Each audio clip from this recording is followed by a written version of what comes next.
સમર્પણ કર્યું એટલે ઠાકોરજી આ બધી વસ્તુ પ્રસાદી કરી, એમાં રહેલા દોષોને લઈ પોતાની પ્રસન્નતા ભેળવી અને તમને પ્રસાદ રૂપે પાછું આપ્યું. અને એટલા માટે આપણે જે કાંઈ પણ વસ્તુ છે, ધન છે, આ જે ઠાકોરજીને ધરીએ છે, એમને પ્રભુને ધર્યું, હવે એનો પ્રસાદ કેમ લઉં? તો કે ના, તો સમર્પણ છે એટલે પ્રસાદ લઈ શકાય. દાન જુદી વસ્તુ છે, સમર્પણ જુદી વસ્તુ છે. તો ભિન્ન માર્ગ પરમ મતમ, આ ભિન્ન માર્ગની રીતિ છે. આપણે ત્યાં સમર્પણનો સિદ્ધાંત છે. એમ સમજાવતા મહાપ્રભુજી આગળ આ માર્ગની રીતિને સમજાવતા કહે, સેવકાનામ યથા લોકે વ્યવહાર પ્રસિદ્ધ. પુષ્ટિ માર્ગમાં ઠાકોરજી સાથે આપણો કેવો વ્યવહાર છે? જેવો સંસારમાં સ્વામી અને સેવકનો વ્યવહાર. જૂના જમાનામાં જયારે સેવક રાખતા ને તો એનું બધું જ માલિક કરતો અને સંપૂર્ણ રીતે સેવક માલિકને ત્યારે હતો. એવો જ વ્યવહાર આપણો ઠાકોરજી સાથે છે. તમે સંસારમાં રહો, મહાપ્રભુજી કે કોઈ વાંધો નથી, પણ એક સેવકની જેમ રહો. આ ઘર કોનું? તો કે ઠાકોરજી. આ ધંધો કોનો? તો માલિક મારો ઠાકોર. હું તો ચાકર છું, હું તો દાસ છું. અને સેવક બનીને જીવવું, સેવક બનીને રહેવું, એ જ વૈષ્ણવતાનું લક્ષણ છે. સેવકા નામ યથા લોકે વ્યવહાર પ્રસિદ્ધ. એવો જ સ્વામી સેવકનો વ્યવહાર આપણે ત્યાં પ્રસિદ્ધ છે. અને આવા આજે પણ કેટલા વૈષ્ણવને હું એવા ઓળખું છું, એ લોકોની પેઢી હોય ને ત્યાં દુકાન, ત્યાં ઠાકોરજીનું ચિત્ર કે માલિક તો આ છે, અમે તો સેવક છે અને દાસ બનીને રહે. અમે પ્રભુના દાસ છીએ. આવા દાસ ભાવથી જીવે, સેવક બનીને જીવે. એને ક્યાં કોઈ કર્મ બંધન લાગવાનું? બધા બંધનો તો માલિકને હોય, દાસને કયું બંધન હોય? પ્રભુ જેમ રાખે એ રીતે દાસ ભાવથી વૈષ્ણવ રહે. અને આ જ દાસ ધર્મ, એ જ આપણો ત્યાં સૌથી મોટો ધર્મ છે. દાસો હમ, હું દાસ છું. ભક્તિ માર્ગમાં સ્વામી બનવું એટલે તો બંધન, અને દાસ બનવું એટલે સિદ્ધિ. દાસ ભાવ અમારે ત્યાં જાગે. અમારા પરદાદાજી પુરુષોત્તમલાલજી મહારાજ શ્રી, એમના સેવકના જીવનની એવી પ્રસંગ આવે છે કે પોતે પાકિસ્તાન, એ સમય તો ભાગલા નહોતા પડ્યા દેશના, અને ત્યાં લાહોરમાં એ રહેતા. અને અમારા પરદાદાજી કોટા બિરાજતા, અને એમની પાસે કોઈ વૈષ્ણવ આવે ને એમ કે હું ધંધાથી પાકિસ્તાન ત્યાં જવાનું છું, લાહોર. ત્યારે આપ કે અમારા ત્યાં જમનાદાસ નામના વૈષ્ણવ છે ને, ત્યાં લાહોર જાઓ ને તો અમને જરૂર મળે. બહુ સારા વૈષ્ણવ. ગુરુદેવ કોઈના વખાણ કરે અને એમ થાય કે ચોક્કસથી ગામમાં જઈએ છીએ તો જરૂર મળવું. સત્ય ઘટના છે. અને એક વૈષ્ણવ આવ્યા કે જરા જાઉં છું લાહોર કામથી, તો કહ્યું કે ત્યાં અમારા સેવક જમનાદાસ છે, એમને જરૂર મળે. બહુ સારા વૈષ્ણવ. અને પેલા બધું કામ લાહોર પહોંચ્યા, બધું કામ પત્યું અને કહ્યું કે ગુરુદેવે કહ્યું છે કે આ વૈષ્ણવ રહે છે, ચોક્કસ એને મળીને જાઉં. શોધતા શોધતા આવ્યા, દરવાજો ખટખટાવ્યો અને દરવાજો ખોલ્યો ને પૂછ્યું. એમણે કહ્યું કે મને ગુરુદેવે કોટાથી મોકલ્યો છે ને બહુ પ્રશંસા કરી છે કે જમનાદાસજીને મળીને આવજો. જમનાદાસજી ઘરમાં છે? તો કે ના, ક્ષમા કરજો, હું તો ચાકર છું એમનો, પણ એ કાલે જ બહારગામ ગયા છે. અને બહારગામ ગયા છે, 4-5 દિવસે પાછા આવશે. તો પેલા વૈષ્ણવ જો બહારગામ ગયા તો પછી આવીશ મળવા, જયારે ફરી આવીશ. કે ના ના, અમારા તો એવા, અમારે ત્યાં તો નિયમ એ છે અમારા શેઠજીનો, કોઈ પણ વૈષ્ણવ આંગણે આવે તો એને 2-4 દિવસ તો રોકવાનો જ. એમને જો તમે જતા રહેશો તો મને નોકરીમાંથી કાઢી મૂકશે. મારા પર દયા કરો, નહીં તો મારે નોકરી છોડવાનો વારો આવશે. થોડા દિવસ રોકાઈ. અને એટલો આગ્રહ કર્યો, એમને રોકી લીધા અને કહ્યું કે મારી પાસે તો કઈ કપડા ને બધું ત્યાં પડ્યું, અને બધું જ મળશે અહીંયા. અને રોજ એમના માટે સુંદર ભોજન બનાવે, ભોજન કરીને સુઈ જાય, એમના પગ દબાવે, નવા નવા વસ્ત્રો એમને આપે, અને પગ દબાવતા દબાવતા વાત કરે કે આ ગુરુદેવ એમના વખાણ કરે, પણ ઠીક છે એમના વખાણ કરવા ન કરવા, અને ચાકર બધી વાત કરે કે એવા કોઈ ભગવતી નથી કોઈ શેઠજી. આમ જોને બધું મૂકી મૂકીને બહાર ફરતા હોય છે. સેવાય હું કરું છું, હું સાચું છું. અને પેલા વૈષ્ણવને એમ થયું કે પેલા શેઠજી કરતા તો એમનો ચાકર ભગવતી છે.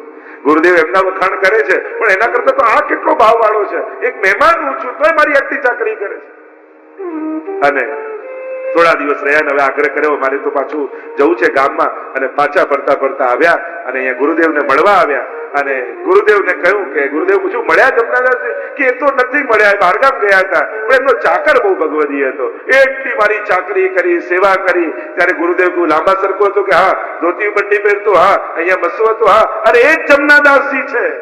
જે વૈષ્ણવ જાય એમને એમ જ કે શેઠજી તો બહારગામ ગયા છે, કારણ કે શેઠજી તરીકે કે તો કોઈ એમની સેવા ન સ્વીકારે અને જય શ્રી કૃષ્ણ કરીને નીકળી જાય, એટલે એમને કહે કે શેઠજી તો બહારગામ ગયા છે અને ચાકર બને અને જે વૈષ્ણવ આવે એમની 3-4 દિવસ ટહેલ કરે, આવો ભગવત ભાવ એમનો છે, એટલે એમની પ્રશંસા કરે. સેવકા નામ યથા લોકે વ્યવહાર પ્રસિદ્ધ. આ સેવક સ્વામીનો વ્યવહાર, ઠાકોરજી મારા સ્વામી છે, હું એમનો દાસ છું અને દાસ બુદ્ધિથી સંસારમાં રહેવું, સંસારના કાર્યો કરવા, મારું માલિક મારું બધું પૂરું કરશે એવો વિશ્વાસ રાખીને રહેવું, આ જ આપણો વ્યવહાર છે. તથા કાર્ય સમર્પ્યૈવમ સર્વેશા બ્રહ્મતા તતઃ. અને આમ જ બ્રહ્મતાની સિદ્ધિ થશે એમ કહીને મહાપ્રભુજી આગળ આજ્ઞા કરે. મહાપ્રભુજી સુંદર રીતે સમજાવતા કહે કે હજારો દોષોથી ભરેલો જીવ બ્રહ્મ સંબંધ લેવાથી નિર્દોષ કઈ રીતે થઈ જશે? મહાપ્રભુજી સમજાવે, ગંગાત્વમ સર્વદોષાણામ ગુણ દોષાદિર વર્ણના. જેમ ગંગાજીની નદીનો પ્રવાહ વહેતો હોય, એમાં કેટલાય નદી નાળાઓ એમાં ભળી જાય અને ભળી જાય. નદી નાળામાં ગંદકી હોય, પણ એકવાર ગંગાજીમાં ભળી ગયા પછી એ નાળા નથી કહેવાતા, પછી એ ગંગા રૂપ બની જતા હોય છે. પછી ત્યાં કોઈ એમ જુદું નથી કહેતું કે આ નાળાનું જળ, આ ગંગાજીનું જળ, આ જુદું. પછી તો એ વહેણમાં વહેતા એ નાળાઓ પણ ગંગા રૂપ બની જાય છે. એમ અનેક દોષોથી ભરેલો આ જીવ નાળા જેવો છે, પણ બ્રહ્મ રૂપી ગંગાજીમાં ભળી જાય પછી એ ગંગા રૂપ થઈ જાય છે, પછી એ વિશુદ્ધ બની જાય છે, પછી એ નિર્દોષ બની જાય છે, પછી એમાં દોષો રહેતા નથી. એમ જ આ જીવ હાથમાં તુલસી દલ લઈ પોતાની અહંતા અને મમતાનું સમર્પણ કરી દે પછી તો એ બ્રહ્મ રૂપ બની જાય. આમ મહાપ્રભુજી સમજાવે, ગંગાત્વમ સર્વદોષાણામ ગુણ દોષાદિર વર્ણના. ગંગાજીમાં ભરેલું જળ ગંગા રૂપ થાય એમ જીવ પણ બ્રહ્મ રૂપ થઈ જાય. આમ સિદ્ધાંત રહસ્ય ગ્રંથને અહીં વિરામ આપીએ. બોલો વલ્લભાધીશ કી જય. નવરત્ન ગ્રંથ. યમુના બાલ મુક્તાશ્ચ પુષ્ટિ સિદ્ધાંત રત્ન એટલે કે નવરત્ન. અદ્ભુત ગ્રંથ છે. જીવનની બહુ મોટી સમજ આમાં મહાપ્રભુજી આપે છે. નવરત્ન ગ્રંથમાં 9 રત્નો રૂપી 9 શ્લોકો છે.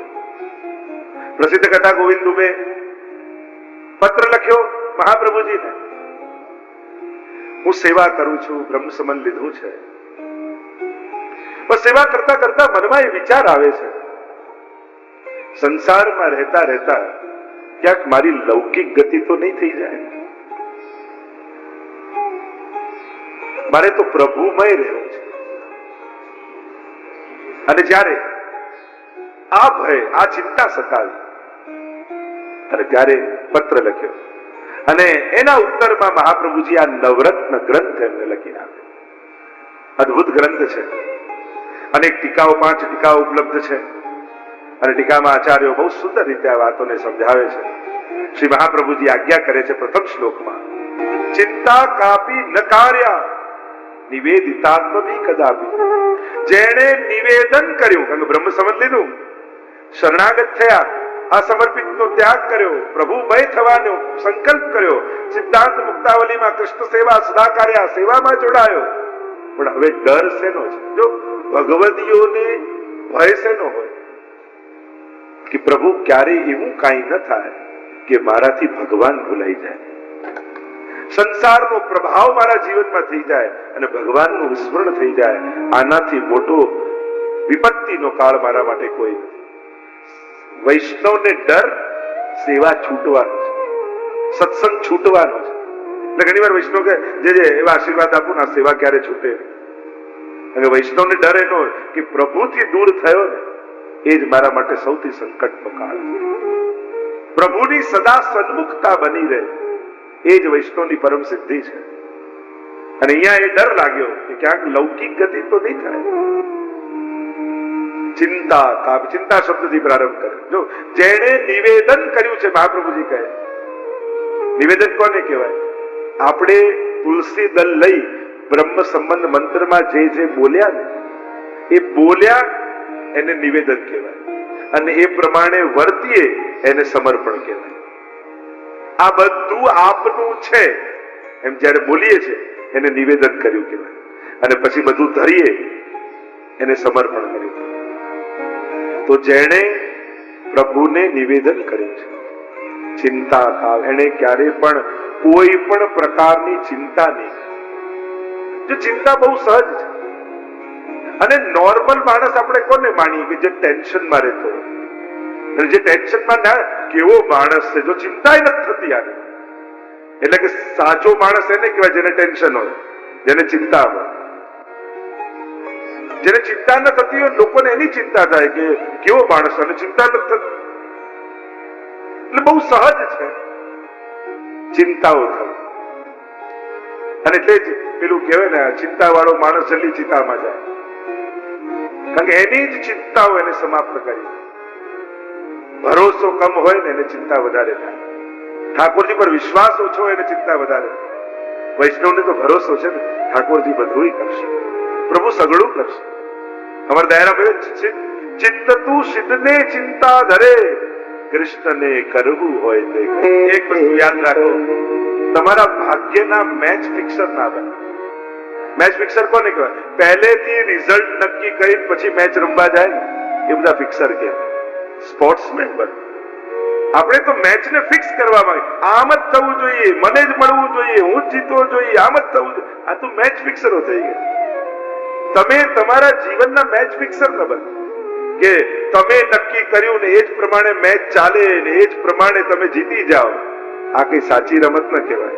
એ તો મેદાન પર ઉભા રહીને સામે વાળો દડો નાખે અને પછી ફટકા મારો અને જે રમવાનો આનંદ આવે, જીવનનો સાચો આનંદ તો એ જ છે. તમે કોઈના ભાગ્ય વિધાતા બનવાની કોશિશ ન કરો કે હું મારા છોકરાનું કરીશ તો આનું ભવિષ્ય થશે, હું આને મદદ કરીશ તો આનું કામ થઈ જશે, હું આનું ચલાવીશ.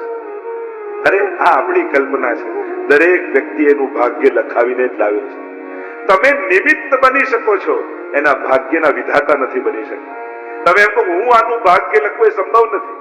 હા, એના ભાગ્યની સફળતામાં તમે નિમિત્ત હો.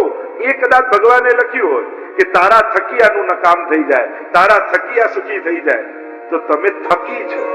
તમે એના ભાગ્ય લખનાર નથી, વિધાતા નથી. દુનિયામાં ભગવાને કોઈ પણ માણસને એટલો મહત્વનો બનાવ્યો જ નથી કે જેથી ભગવાનના કામ અટકી જાય. કોઈને એટલું મહત્વનું. આપણે લાગે આ નહીં હોય તો સંસ્થા કેમ ચાલશે, આ નહીં હોય તો આ દેશ કેમ ચાલશે, આ નહીં હોય તો ઘર કેમ ચાલશે. એ બધાય દુનિયાથી જતા રહે છે, બધું ચાલતું રહે છે. તો ઘણી વાર લોકો કેમ વડીલો એમ કે અમે નહીં રહીએ ને ખબર પડશે ઘર કેમ ચાલે છે.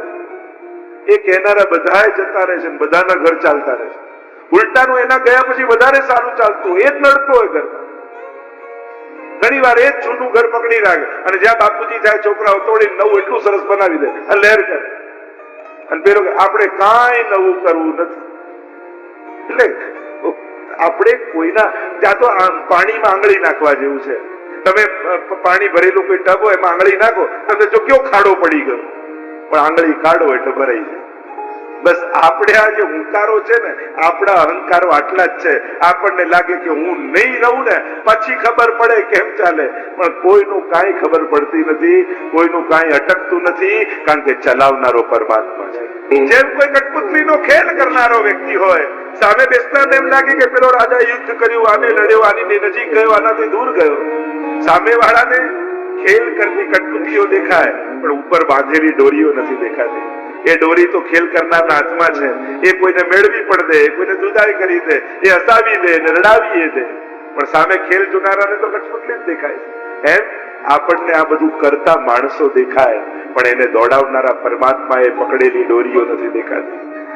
પ્રભુ જ કરતુમ અકર્તુમ અન્યથા કરતુમ છે. અને જે દિવસે એ સમજાઈ ગયો ને પછી વ્યક્તિઓ જોડેના વેર સમાપ્ત થઈ જશે. પછી તો ઈશ્વરની લીલા દેખાશે. તથૈવ તસ્ય લીલેતિ મત્વા ચિંતામૃતમ તજે. આગળ મહાપ્રભુજી કહેશે અત્યારે ઘટનાઓ રૂપે જગત દેખાય છે અને પછી લીલા રૂપે જગત દેખાવા લાગશે. ઘટનાઓ રૂપે જોશો તો સુખ દુઃખના અનુભવ, લીલાઓ રૂપે જોશો તો પછી ખેલના આનંદ. પછી તો કોઈ વિલન બનીને આવે ને તો એમ થાય બહુ સારી એક્ટિંગ કરી હોત, કેવી સારી વિલનની એક્ટિંગ કરી, આને તો એવોર્ડ મળવો જોઈએ. અને કોઈ કોમેડી કરે તો બહુ સારી એક્ટિંગ કરી, કોઈ રડે તો પણ જોનારને મજા આવે, કેવું રડવાનું સરસ એક્ટિંગ કરી રહ્યો છે. પછી તો લીલાત્મક જગત તથૈવ તસ્ય લીલેતી, સ્વપ્ન રૂપ જગત લાગે ભાસે. સ્વપ્નમાં માણસને એમ થાય, કલ્પનાઓ છે ને માણસની, આ બધી જે કલ્પનાથી જગત સંસાર પેદા કરે છે માણસ. એક વ્યક્તિને એક છોકરો ગળા મૂકવા હતા, એક માલિકને, કુમારને, એક છોકરો જતો હતો કે તું મૂકીશ, ઉચકીને ત્યાં મૂકવાના છે. અને પેલા એ તો એક ઘડો ઉચક્યો અને એમાં બધા રસો ને બધું ભરેલું હતું, ઉચક્યો ને કહ્યું કે આના બદલામાં તને 5 રૂપિયા આપીશ. અને પેલા માથે લીધું, મનમાં વિચાર કરે 5 રૂપિયા, અને આવા હું જો 100 ઘડા ઉચકું 500 થઈ જાય, 500 થી પછી આમ હું બળદની જોડ ખરીદીશ, એનાથી ખેતર ખેડીશ, આટલું ધન પાકશે, આવો મોટો ઘર બાંધીશ, આવું લગ્ન કરીશ, આવો સિંહાસન લાવીશ, આટલા રથો ભેગા કરીશ. અને વિચારતો જો એમાં ઠોકર વાગી ઘડો તોડાય, અને ઢોળાયો. માલિકે કહ્યું તે મારો એક ઘડો તોડી નાખ્યો, તને ભાન છે? 5 રૂપિયા ગયા. એટલે કે તમારા તો 5 ગયા, મારો તો આખો મહેલ ગયો. તમારા તો 5 જ ગયા છે.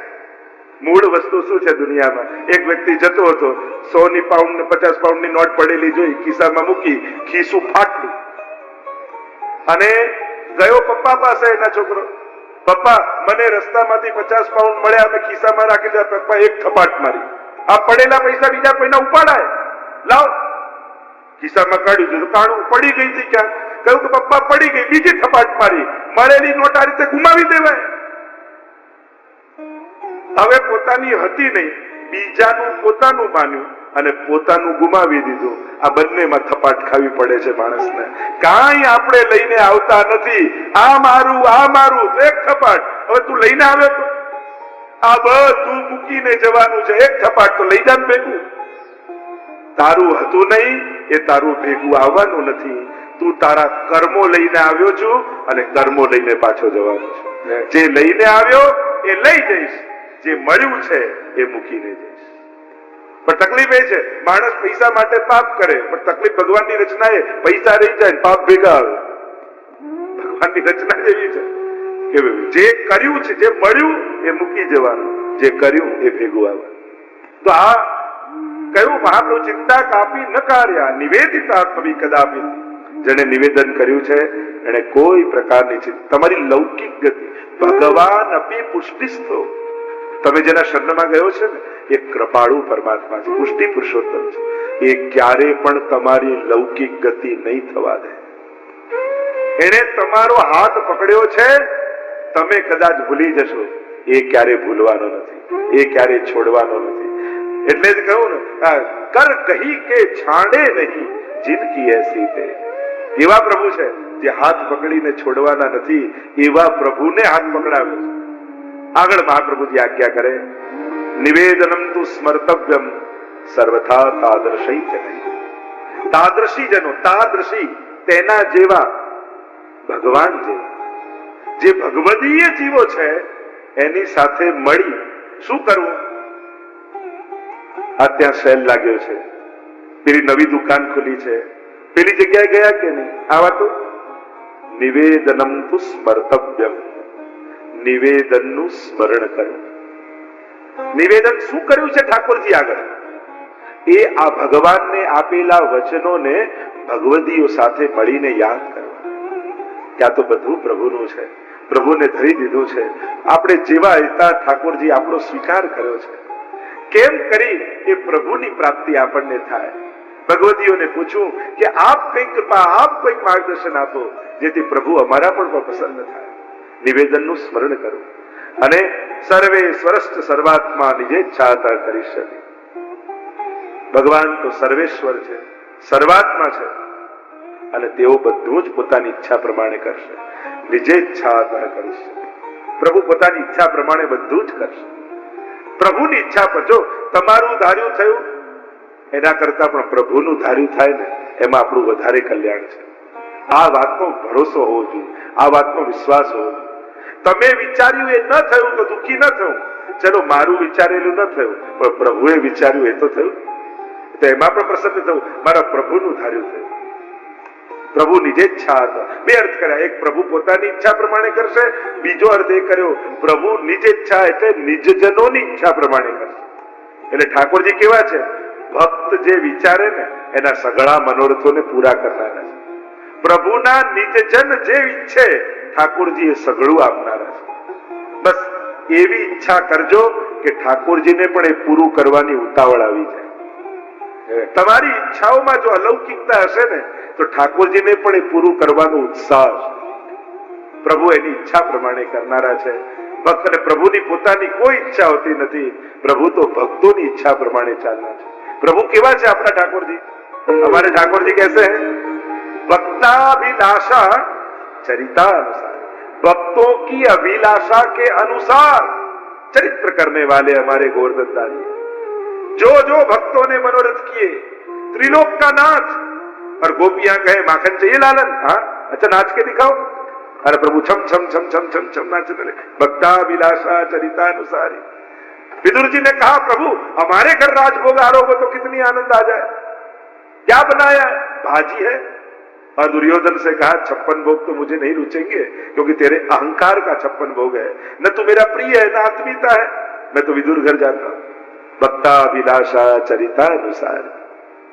एक एक भक्तों के चरित्र. गोपियां दधि मंथन करती हैं, माखन निकलता है, सोचती है अरे लालन तुम्हारे घर तो 9 लाख गायें रोज दोती हैं, माखन के भंडार भरे हैं, हमारा इतने छोटे से कटोरे में निकाला हुआ माखन आपको कैसे आरोगा है?